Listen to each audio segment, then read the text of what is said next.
Hello guys, welcome back to my YouTube channel trade story by Saeed. और आज है Monday, first day of the week. और आज मैंने 5K वाले अकाउंट का फेज़ 2 क्लियर करा है और 25K वाले अकाउंट का फेज़ 1 क्लियर करा है। और ये चीज़ें कोई एक्स्ट्रा ऑर्डिनरी चीज़ फॉलो करके नहीं हुआ है, ये बस मैंने अपना डिसिप्लिन, अपने सेटअप का वेट करा है और अपनी ओवर ट्रेडिंग को कम करा है। और आज मैं आपके सामने यहाँ बैठा हूँ। 5K वाला अकाउंट जबकि मैं 2 से 3 बार $250 तक ले गया था, लेकिन मेरी क्या मिस्टेक थी, मैंने क्या गलती करी थी जो कि मेरा अकाउंट वो 300 तक नहीं पहुंचा था। कभी 200 से वो रिवर्स हो रहा था, कभी वो 250 से रिवर्स हो रहा था। तो लास्ट वीक आपने टू फेसेस के चैनल पे एक वीडियो देखी होगी, अहमद के चैनल पे, जो हमने लास्ट लास्ट संडे को शूट भी करी थी। उसमें हमने मेरा अकाउंट को एनालाइज करा था और जो मिस्टेक थी वो मुझे पता थी, वो मुझे भी पता थी। और फिर हमने वो अकाउंट को एनालाइज करा, तो जो भी हमें प्रॉब्लम आ रही थी वो आ रही थी ओवर ट्रेडिंग। साइकोलॉजी सही थी, स्ट्रैटेजी सही थी, स्ट्रैटेजी में कोई कमी नहीं थी, बस प्रॉब्लम थी ओवर ट्रेडिंग। एक लॉस एक्सेप्ट नहीं हो पा रहा था और जिस दिन एक लॉस होता था उसी दिन मैं अकाउंट में ओवर ट्रेडिंग कर देता था। अकाउंट मेरा चाहे 200 हो, 250 हो, वो अकाउंट मेरा सीधा 5K या फिर उससे भी नीचे आ जाता था। तो फिलहाल मैं आपको दिखाता हूँ कि जो भी ट्रेड्स मैंने लास्ट वीक पूरे वीक की हैं और आज वाली ट्रेड्स, आज तो मैंने एक ट्रेड से ज़्यादा ले लिए, आज मैंने 2 से 3 ट्रेड्स लिए, वो आपको मैं बताता हूँ क्यों। सो गाइज, ये है मेरा 25K वाला अकाउंट और ये आप देख सकते हो फेज़ 1 इसका पास हो चुका है। ये आप देख सकते हो प्रॉफिट टारगेट 0 बचा है और इसको मैं फेज़ 1 को क्लियर कर चुका हूँ। ये अकाउंट मेरा यहाँ पे 24,700 भी आया था, फिर ये ऊपर गया, फिर नीचे आया, फिर ऊपर गया और ये ग्राफ पूरा आप देख सकते हो। ये जहाँ पे अकाउंट मेरा 26,200 पहुँच गया था, फिर शायद 1-2 दिन के बाद ही या फिर सेम डे या नेक्स्ट डे 24,700 पे आ गया था। तो अब मैं इसको 24,700 से और 27,000 लेके गया हूँ, मतलब 24,700 और ये 24,000 शायद 300 भी आ गया था कहीं पे। ये रहा 24,300 से 27,000, मतलब $700 ये और 2,000 और तो $2,700। और अभी मैं आपको दिखाता हूँ अपना 5K वाला फेज़ 2। ये यहाँ पर दिखा रहा है लाइव वेरिफिकेशन, तो फेज़ 2 मेरा अभी वेरिफिकेशन में ही है। होपफुली 2 से 3 दिन में ये अकाउंट हमें मिल जाएगा। और ये वाले अकाउंट की मैं बात कर रहा था, ये अकाउंट मुझे मिला था शायद 21 मई को, और ये अकाउंट मेरा 3 जून तक 5,180 पहुंच गया था, या फिर इससे भी ज़्यादा पहुंच गया था, 5,232 3 जून को। और फिर ये अकाउंट मेरा 4 जून को आ गया 4,937, मतलब वो 232 भी गया और ये 4,937 आ गया। इसके बाद ये अकाउंट मेरा फिर दोबारा उठा 5,217 17 जून को, और 19 जून को ये अकाउंट आ गया मेरा 4,891। फिर ये अकाउंट ऊपर गया, नीचे आया। तो कोई प्रॉब्लम नहीं थी मेरी स्ट्रैटेजी में या किसी चीज़ में, बस प्रॉब्लम ये थी कि जहाँ मेरा एक एसएल हिट होता था और वहीं मैं अपनी ओवर ट्रेडिंग को स्टार्ट कर देता था। तो गाइस, बस अभी वेट करते हैं फेज़ 2 क्लियर करने का 25 वाले अकाउंट में, और जो भी फंडेड अकाउंट मिलेगा उसमें थोड़ा जल्दी पे आउट लेने का। 25 के वाले अकाउंट में मैं आपको ट्रेड्स दिखाता हूँ लास्ट वीक के। अभी मैं आपको इसकी ट्रेड्स दिखा देता हूँ कि मैंने क्या फॉलो करा। और ये अकाउंट जैसे यहाँ से यहाँ आ गया था, फिर ये यहाँ से यहाँ नहीं आ पाया, उसका क्या रीज़न है वो मैं आपको दिखाता हूँ। उसका सिर्फ एक सिंपल रीज़न है, ओवर ट्रेडिंग कम कर देना। ये आप देख सकते हो, ये तो आज का है, आज मैंने इसमें 5 ट्रेड्स ली थी। मतलब इस ट्रेड में मतलब इस अकाउंट में मैंने एक ट्रेड ली और वो ट्रेड मेरी 1:2 चली, उसके बाद मैंने उसको एग्जिट कर दिया। फिर मैंने दूसरी ट्रेड्स ली, ये आज मेरी इसमें 5 ट्रेड्स हो गई हैं।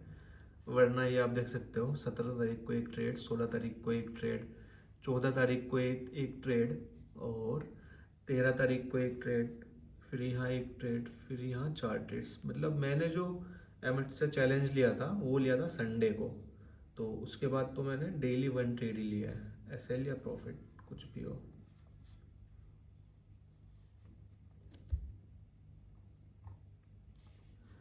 और इसका रीज़न भी मैं आपको बताऊंगा, इसका रीज़न क्या है। इसके बाद मैं आपको दिखाता हूँ मेरा 5K वाला टू स्टेप। ये रहा 5K वाला टू स्टेप। इसमें भी वही है, मैंने कोई ओवर ट्रेडिंग नहीं करी। आज इसमें 7 ट्रेड्स क्यों शो कर रहा है वो भी मैं आपको बताऊंगा। एक ट्रेड, एक ट्रेड, एक ट्रेड, एक ट्रेड, एक ट्रेड, और यहाँ से मैंने चैलेंज एक्सेप्ट करा था। और जैसे ही मेरा लॉस हुआ इसके बाद मैंने फिर देखा ही नहीं अकाउंट कहाँ जा रहा है, क्या हो रहा है। जैसे ही यहाँ पे मेरा लॉस हुआ मैंने देखा ही नहीं, क्योंकि मुझे पता था अगर मैं अकाउंट ओपन करूँगा, ट्रेड करूँगा, तो मैं अकाउंट को वहीं ले जाऊँगा जहाँ मैं पहले 2-3 बार लेके जा चुका हूँ। तो ये जब मेरा एसएल हुआ यहाँ पे तो मैंने अकाउंट को खोल के देखा ही नहीं, मैंने फ़ोन को ही बंद कर दिया बिल्कुल। और इसका रीज़न ये है कि मैंने ट्रेड्स ली थी एक, उसमें मेरा 1:2 हिट हो गया था। तो फिर मेरा दोबारा सेटअप बना लिक्विडिटी स्वीप, मैंने फिर दोबारा लिया, और यहाँ पे ना $2 कम रह गया था, $2 इसमें और $2 25 के वाले अकाउंट में। तो वहाँ $1 कुछ सेंट बनाने के चक्कर में ये ओवर ट्रेडिंग हो गई है। ओवर ट्रेडिंग नहीं, मतलब मैंने रिस्की $2 का ले लेके यहाँ पे $1 बनाया था। ट्रेडिंग हिस्ट्री में दिखाता हूँ।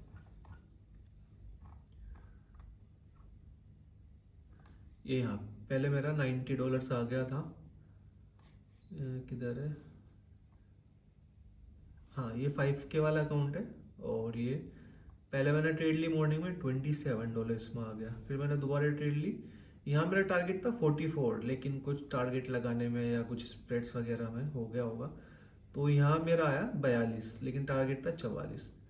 फिर मैंने यहाँ 60 से 0.3, 0.63, 0.25, 18, फिर ये मेरा $5 गया, मैंने इसके अगेंस्ट में $60 बुक करा 0.02 से। ये गया था मेरा 0.01 से। और यही सेम चीज़ हुई थी मेरी 25K वाला अकाउंट में, उसमें भी मेरा $2 से रह गया था। फेज 2 है, और कहाँ है पास 5K, 25K, ये रहा, इसमें दिखाता हूँ। ट्रेड हिस्ट्री में हम जाएंगे, और यहाँ भी सेम चीज़, पहले आया मेरा $82, $92, फिर मैंने निकाला $98, क्योंकि मुझे पूरा $100 चाहिए था आज। फिर इसके बाद 1.14, 031, 029, यहाँ पे मेरा अकाउंट क्लियर हो गया था।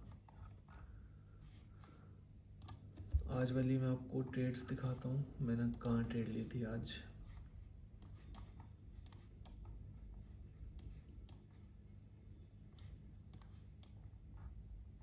ये फर्स्ट ट्रेड मैंने ली थी यहाँ पे, जैसे ही ये यहाँ से मार्केट ने लिक्विडिटी स्वीप करी, और ये यहाँ पे पहले एक बार आया, फिर दूसरी बार आया। अगर इसको जाना था तो ये चला जाता, लेकिन ये फिर आया धीरे धीरे। जैसे इसने इसको ब्रेक करा, मैंने यहाँ पे एंट्री कर ली, और यहाँ कहीं मैंने एग्जिट कर दिया था इसको इधर। फिर इसने यहाँ की लिक्विडिटी ली, जैसे इसने यहाँ की लिक्विडिटी ली, ये इधर, और इसने ये वाली कैंडल दी है, ये वाली, ये इंगल्फिंग कैंडल इसने जैसे ही दी, मैंने इसको यहाँ बाय कर लिया। और बाय करने के बाद ही जैसे ये रेड कैंडल आई पूरी एकदम बड़ी वाली, मुझे लगा कि ऐसे लग गया, फिर भी मैंने इसको होल्ड करा, और फिर मैंने इस पर टारगेट लगा के छोड़ दिया था। यहाँ कहीं जाके टारगेट हिट हो गया, फिर भी $2 रह गया था दोनों अकाउंट्स में, तो मैंने 0.01, 0.02 से उसको बनाया, तो तब जाके मेरे ये अकाउंट्स क्लियर हुआ।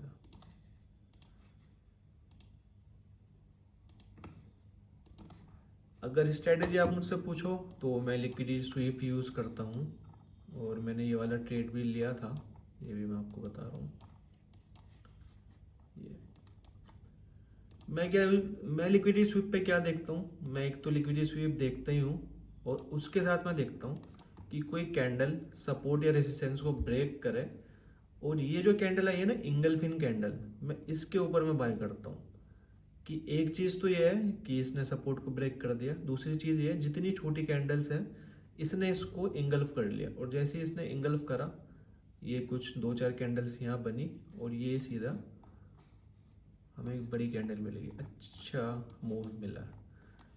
तो जैसे ये वाली कैंडल आई थी, मैंने इसको यहाँ पे कहीं पे एग्जिट कर दिया था, क्योंकि मुझे लग रहा था कि इसने ये इसकी लिक्विडिटी ले ली है, तो शायद ये नीचे ना आ जाए। तो उस दिन मैंने इसको यहाँ पे रिमूव मतलब कट कर दिया था। यहाँ भी मेरा अकाउंट क्लियर हो सकता था उस दिन, बस हो सकता था तो वही होता है, बस हो सकता था, लेकिन होता नहीं है। रिग्रेट रहता है हमेशा किसी चीज़ का। और उसके बाद मेरा SL हुआ था यहाँ कहीं पे, ये वाला सपोर्ट था। एक मेरा SL हुआ था उससे पहले यहाँ पे SL क्यों हुआ था, ये काफ़ी अच्छा सपोर्ट था, ठीक है। और जैसे ही ये बड़ी वाली कैंडल रिवर्स हो रही थी तो मैंने इसको यहाँ से बाय करा था एक ग्रीन कैंडल आने के बाद, लेकिन ये ऊपर गया नहीं, ये सीधा नीचे इसने फॉल कर दिया। और मैंने जनरली ऑब्जर्व करा है कि जब भी कोई डाउन ट्रेंड है या मार्केट उस दिन नीचे आ रहा है और कहीं भी ये एक हैमर बन जाती है ना सपोर्ट ब्रेक करके, तो ये मुश्किल ही जाता है, मतलब यहाँ पे लोगों को ट्रैप करता है। और मैं भी उस दिन यहाँ ट्रैप हो गया था। उससे पहले वाली ट्रेड मैं आपको दिखा देता हूँ कहाँ पे ली थी। ये ली थी मैंने उस दिन ट्रेड, उससे पहले वाले दिन। मेरा टारगेट तो था 1:4 का, लेकिन मैं 1:3 पे ही निकल गया था, एग्जिट कर दिया था। ये सपोर्ट और ये कैंडल तो वही सेम है, लेकिन मैंने इसको यहीं पे बाय कर लिया था इधर, क्योंकि ये जो कैंडल ना उसका हाई ब्रेक नहीं हुआ था। ये रहा, इसका हाई ब्रेक करने का वेट करना चाहिए था, लेकिन हाई ब्रेक करने का वेट नहीं करा। जैसे वहाँ पे वो ग्रीन कैंडल आ रखी है, मैंने वो ग्रीन कैंडल के ऊपर ही एंट्री ले ली थी इधर। जैसे कि यहाँ पे एक कैंडल बनी हुई है, तो बस कोई स्ट्रैटेजी या सब काम करती है, बस आपकी साइकोलॉजी, रिस्क मैनेजमेंट और रिस्क रिवॉर्ड रेशो अच्छा होना चाहिए। आपको वेट करना आना चाहिए अपने सेटअप का। सो गाइस बस अब वेट करते हैं लाइव अकाउंट मिलने का। और जैसे ही अकाउंट्स भी हमने पास करे हैं, फेज़ 2 भी पास करा है 5K वाले अकाउंट का, तो मैं कोशिश करूँगा कि यार फर्स्ट पे आउट तो मैं थोड़ा छोटा ही ले लूँ, और फिर आगे से मैं जितने पे आउट लूँगा तो मिनिमम 4% तो लूँगा एक अकाउंट से। मतलब अगर मेरा अकाउंट 5,000 का है तो 4% इसका होता है शायद $200। तो 5,000 के अकाउंट से कम 4% तो पे आउट लेना चाहिए। जब हम फेस क्लियर करने के लिए 8% और 6% बना सकते हैं, तो फेस के लिए मैं मिनिमम $200 या फर्स्ट पे आउट तो शायद मैं छोटा ले लूँ, लेकिन उसके बाद मैं पे आउट लूँगा मिनिमम $200 4%। और वो 25 के वाले अकाउंट को पास करते हैं तो वहाँ से आएंगे हमारे बड़े पे आउट्स। मतलब 4% भी अगर हम लगाते हैं तो सीधा $1,000। तो भाई अगर आपको भी मेरी हेल्प चाहिए या आपको कोई क्वेरी है, कुछ भी है, मेरा ईमेल डिस्क्रिप्शन में है, और मैं आपको अपना व्हाट्सअप नंबर भी दे दूँगा, आप मुझे डायरेक्टली व्हाट्सअप कर सकते हो। और जो भी आपकी क्वेरी है या कोई हेल्प चाहिए, आपको ट्रेडिंग स्टार्ट करना है, तो मैं आपको शायद गाइड कर सकूँ।